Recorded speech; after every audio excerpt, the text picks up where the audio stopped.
Bonjour à tous. L'inquiétude du pape sur la situation au Moyen-Orient, l'impact sur les communautés chrétiennes de la région et la clôture de l'Assemblée plénière des évêques au Togo. C'est aujourd'hui dans SIC, la sélection de l'info catholique.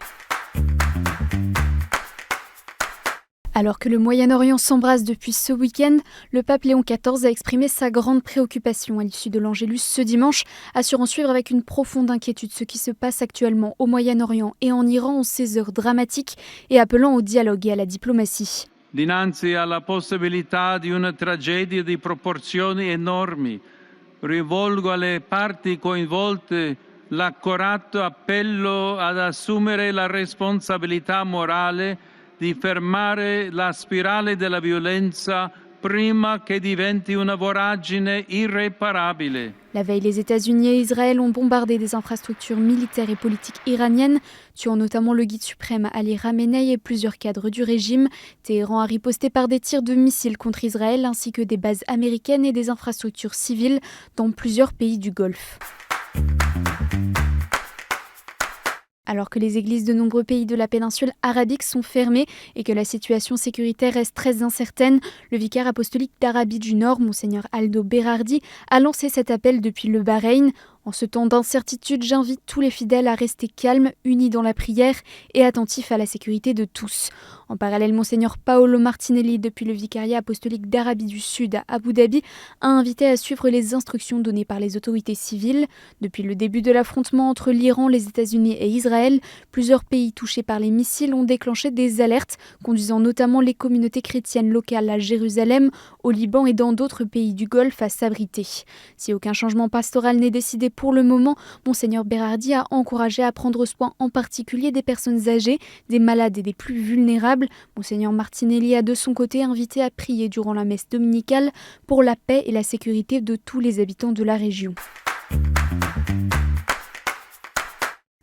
Ce vendredi marquait la fin de 6 jours de retraite de carême pour le pape et les responsables de la curie romaine. Un temps spirituel ponctué par 11 méditations données chaque matin et chaque après-midi par Monseigneur Éric Varden, évêque de Trondheim en Norvège. Pour ces exercices spirituels, le moine trappiste s'est notamment appuyé sur le témoignage de Saint Bernard de Clairvaux. Invitant vendredi à communiquer l'espérance au monde dans sa dernière méditation, il a également dénoncé mercredi la corruption ecclésiale concernant les abus commis au sein de l'Église.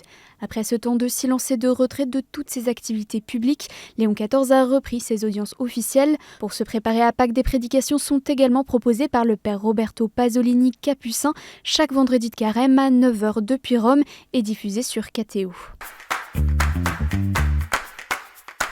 Léon XIV poursuit sa tournée dans les paroisses romaines et s'est rendu dimanche dans l'est de Rome, dans la paroisse de l'Ascensione di Nostro Signore Gesù Cristo. Le pape a salué la mission de la paroisse qui s'est engagée dans une démarche visant à renforcer le sentiment d'appartenance et à accueillir chacun. Je m'en réjouis et je vous encourage, poursuivez ce chemin d'ouverture envers la communauté locale et de guérison de ses blessures. Lors de sa rencontre avec une délégation de personnes âgées, pauvres et handicapées, comprenant aussi des mères de toxicomanes incarcérés, Léon XIV a invité à apprendre à se respecter les uns les autres, à dire non aux choses qui font du mal et toujours choisir le bien en refusant ce qui nuit à la santé dans le quartier de Quarticciolo touché par les trafics de drogue et la criminalité. C'est le Français Pierre Bordier qui a reçu le prix Henri de Lubac 2026 pour sa thèse en théologie spirituelle dédiée à la consécration religieuse. Le deuxième prix pour une thèse en langue étrangère cette fois a été remis à un dominicain américain, tandis qu'un prix spécial a été attribué à la thèse d'un Italien sur Saint-Augustin. Cette récompense créée en l'honneur du jésuite français Henri de Lubac, théologien devenu cardinal, distingue chaque année depuis 2004 2 thèses soutenues dans des universités pontificales de Rome. L'annonce des résultats a été faite vendredi dernier par l'Institut français Centre Saint-Louis de Rome et les prix seront remis à l'ambassade de France près le Saint-Siège le 21 mai prochain. Les évêques du Togo se sont réunis à Lomé, la capitale, du 24 au 27 février pour leur 141e session ordinaire. À l'issue des travaux, ils ont adressé dans leur communiqué un appel aux laïcs rappelant que le monde attend des chrétiens qu'ils soient crédibles.